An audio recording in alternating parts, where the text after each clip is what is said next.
जय हिंद दोस्तों, कैसे हैं आप सभी? आशा करता हूँ एकदम अच्छे होंगे। तो आज की जो है क्लास हमारी थर्ड रहने वाली है, जिसमें हम पढ़ेंगे विकास के सिद्धांत। इससे पहले हम वृद्धि और विकास पढ़ चुके हैं। यदि आपने वो क्लास नहीं देखी तो ज़रूर देखें। प्ले लिस्ट में क्लासों मिल जाएगी। आगे चलते हैं, देखते हैं। देखिए, विकास के सिद्धांत। यदि हम विकास के पहले सिद्धांत की बात करें तो देखिए देखिए समान प्रतिमान का सिद्धांत यानी कि प्रिंसिपल ऑफ सिमिलर पैटर्न। इसके अनुसार प्रत्येक जाति यानी कि प्रत्येक जाति चाहे वो मानव जाति हो, चाहे वो जानवर हो या फिर पेड़-पौधे हों, वे अपनी जाति के अनुरूप यानी अपनी जाति के अनुरूप सिमिलर पैटर्न फ़ॉलो करते हैं, यानी कि सिमिलर अनुरूप विकास के प्रतिमान का अनुसरण करते हैं, यानी कि सिमिलर पैटर्न फ़ॉलो करते हैं। जैसे कि हाथी हो गया या मानव हो गया, जैसे कि हम फ़ोटो के माध्यम से भी देख सकते हैं। देखिए, यहाँ पर ये हाथी है, ये मानव है, मानव का बच्चा मानव ही होगा और हाथी का बच्चा हाथी ही होगा। आगे चलते हैं, हम देखते हैं। देखिए, यदि बात करें हम विकास की दिशा का सिद्धांत, प्रिंसिपल ऑफ डायरेक्शन यानी कि सिर पदाभिमुख, यानी कि जिसे हम सेफलोपोडल भी कह देते हैं। वृद्धि और विकास एक पैटर्न का पालन करती है, यानी कि वृद्धि और विकास एक पैटर्न का पालन करती है, एक पैटर्न में चलती हैं, जो सिर से शुरू होता है, यानी कि हमारे सिर से शुरू होता है और फिर हमारे शरीर के बाकी हिस्सों यानी कि हमारे बाकी हिस्सों में जाता है, सिर से पैर तक जाता है। तो इसे सिर पदाभिमुख यानी कि सेफलोपोडल भी कह देते हैं। जैसे कि आप इस फोटो के माध्यम से देखते हैं, देखिए पहले सिर से विकास होता है, फिर ये हमारा धड़ से और फिर हमारे पैरों तक जाता है, हाथों पैरों तक विकास जाता है। आगे देखते हैं हम।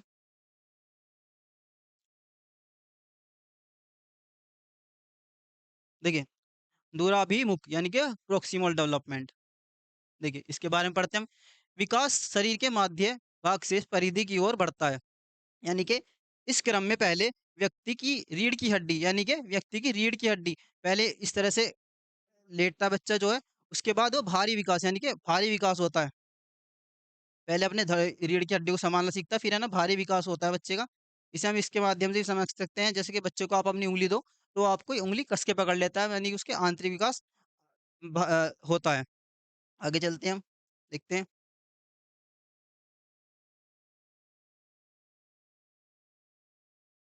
देखिए, निरंतरता का सिद्धांत नहीं, प्रिंसिपल ऑफ कंटिन्यूटी। निरंतरता शब्द का तात्पर्य होता है लगातार, यानी कि विकास लगातार चलता रहता है। ये कभी भी रुकता नहीं है। यह प्रक्रिया माँ के गर्भ से ही प्रारंभ हो जाती है। ये कहाँ से होती है? माँ के गर्भ से प्रारंभ होती है और जीवन पर्यंत तक चलती रहती है। ये कब रुकती है? जब इंसान की मृत्यु हो जाती है, तब रुकती है।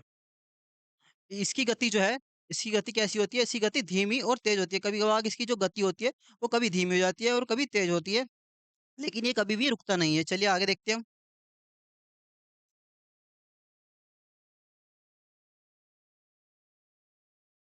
देखें, आगे बात करें हम अनिरंतरता का सिद्धांत, प्रिंसिपल ऑफ डिसकंटिन्यूटी। यह बताता है कि जीवन के दौरान परिवर्तन अचानक होते हैं, कि हमारे जीवन में जो परिवर्तन अचानक होते हैं। जैसे कि हम 8th क्लास में होते हैं, 9th क्लास में होते हैं, फिर हमें पता चलता है हमें प्री बोर्ड देने हैं, बोर्ड देने हैं, बोर्ड के एग्ज़ाम देने होते हैं, तो उसका हमें पता चलता है। जैसे कि अभी आप टीचर बनने वाले हो, तो आप जब बीएड करते हो तो आपको पता चलता है कि आपको अब सीटेट देना है, फिर सीटेट के बाद आपको सुपरटेट देना है, उसके बाद आप टीचर बनते हैं। आगे देखते हैं हम प्रक्रिया के दौरान उभरने वाले नए तरीके जो संसार को समझने वही हम संसार को समझ रहे हैं, मदद करते हैं और विकास का अनिरंतरता का सिद्धांत कहलाता है। कैसा कैसा सिद्धांत कहलाता है? विकास के अनिरंतरता का सिद्धांत। आइए चलो हम आगे देखते हैं।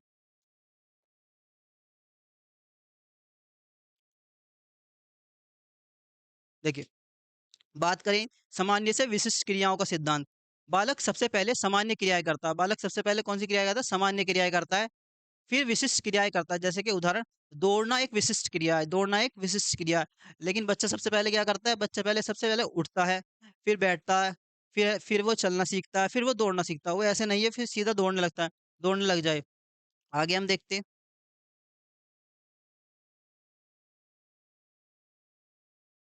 देखिए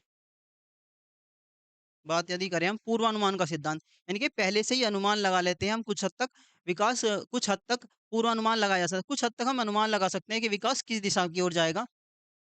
और लेकिन हर एक बच्चे की विकास की दर अलग-अलग होती है। हर बच्चे की जो विकास की जो दर होती है वो अलग-अलग होती है। किसी का विकास जल्दी होता है और किसी का विकास देर में होता है। कोई जल्दी सीखता है, कोई देर में सीखता है। किसी कार्य करने की एफिशिएंसी कम होती है और किसी के कार्य करने की एफिशिएंसी अधिक होती है।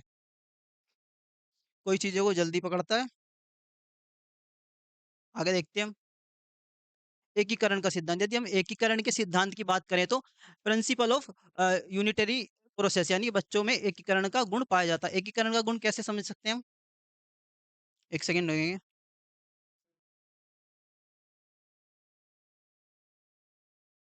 देखिए, एकीकरण के गुण के बारे में बात करें जैसे कि मानसिक विकास हो गया, हमारा शारीरिक विकास हो गया या हमारा सामाजिक विकास हो गया या हमारा संवेगात्मक विकास हो गया। जब ये एक ही दिशा में हो, यानी कि एक ही दिशा को फ़ॉलो करें, जैसे कि आप खेलने जाते हैं या जब आप खेलने जाते हैं, तो आपका वहाँ पर शारीरिक जो होगा वो भी होगा और मानसिक, सामवेगिक और सामाजिक सब आपके पक्ष वहीं पर रहेंगे, एक ही दिशा में रहेंगे। आगे हम देखते हैं, देखिए यदि बात करें वर्तुलाकार बनाम रेखीय प्रगति का सिद्धांत यानी कि विकास कभी भी रेखीय नहीं होता। यदि हम विकास की बात करें कभी भी एक लाइनर में नहीं होता, एक इस तरह से नहीं चलता। विकास जो क्या चलता है इस तरह से वर्तुलाकार इस तरह से चलता है या हम इस तरह से भी कह सकते हैं इस तरह से चलता है। विकास की गति कभी धीमी और कभी तेज होती है। विकास की जो गति होती है वो कभी धीमी हो जाती है और कभी तेज होती रहती है।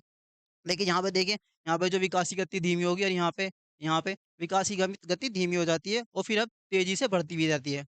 आगे चलते हैं हम देखते हैं।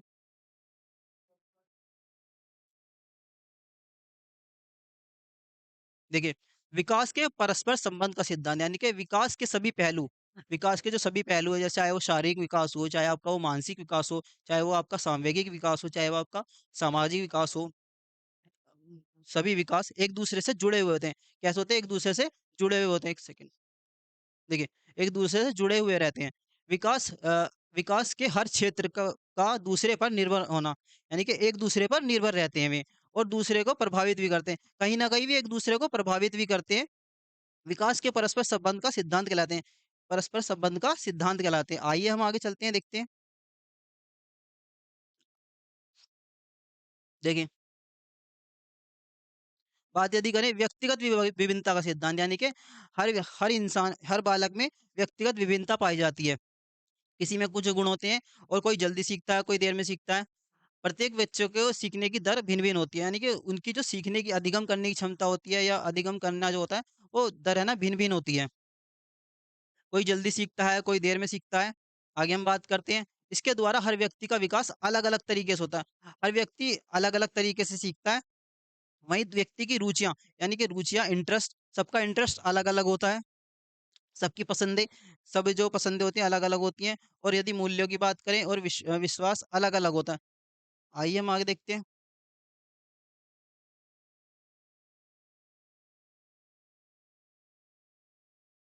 देखिए, व्यक्तिगत विभिन्नता का मतलब होता है कि 2 लोगों के बीच बात करें यदि शारीरिक, मानसिक, संवेगात्मक और सामाजिक विशेषताओं में अंतर होता है। यानी कि चाहे वो शारीरिक हो हमारी, चाहे वो मानसिक हो, चाहे वो सामवेगिक हो या सामाजिक हो, सभी में अंतर होता है। सब में इंडिविजुअल डिफरेंस पाए जाते हैं। कहीं न कहीं, कोई न कोई किसी से भिन्न रहता है। चाहे वो आप क्लासरूम के माध्यम से देख सकते हैं। हर बच्चे में भिन्न-भिन्न अलग-अलग एफिशिएंसी होती है, कार्य करने की क्षमता अलग होती है, समझने की, सोचने की, तर्क करने की क्षमताएँ अलग-अलग होती हैं। आगे हम देखते हैं, व्यक्तिगत विभिन्नता के कारण ही हर व्यक्ति का व्यवहार अलग होता है। उनका व्यवहार भी अलग होता है। यदि आप देखें क्लासरूम में तो सब बच्चे का व्यवहार अलग-अलग होता है। आइए हम आगे देखते हैं, आगे क्या है? आगे आपके लिए ये कार्य है, आप लाइक करें, 1 सेकंड, आप लाइक करें, शेयर करें एंड सब्सक्राइब करें। आगे और देख लेते हैं। देखिए, ये भी आपके लिए ही एक कार्य है। क्या करें आप? ईवीएससी क्लास लें अमित सर की। कितने बजे? 9 बजे लाइव और सीडीपी मेरे द्वारा चल रही है और मैथ जो है वासु वासु सर द्वारा चल रही है और हिंदी जो है वो उदय सर द्वारा चल रही है। अगर जो आपको वीडियो अच्छी लगी है तो लाइक करें, शेयर करें और सब्सक्राइब करें। मिलते हैं नेक्स्ट वीडियो में, जब तक के लिए जय हिंद।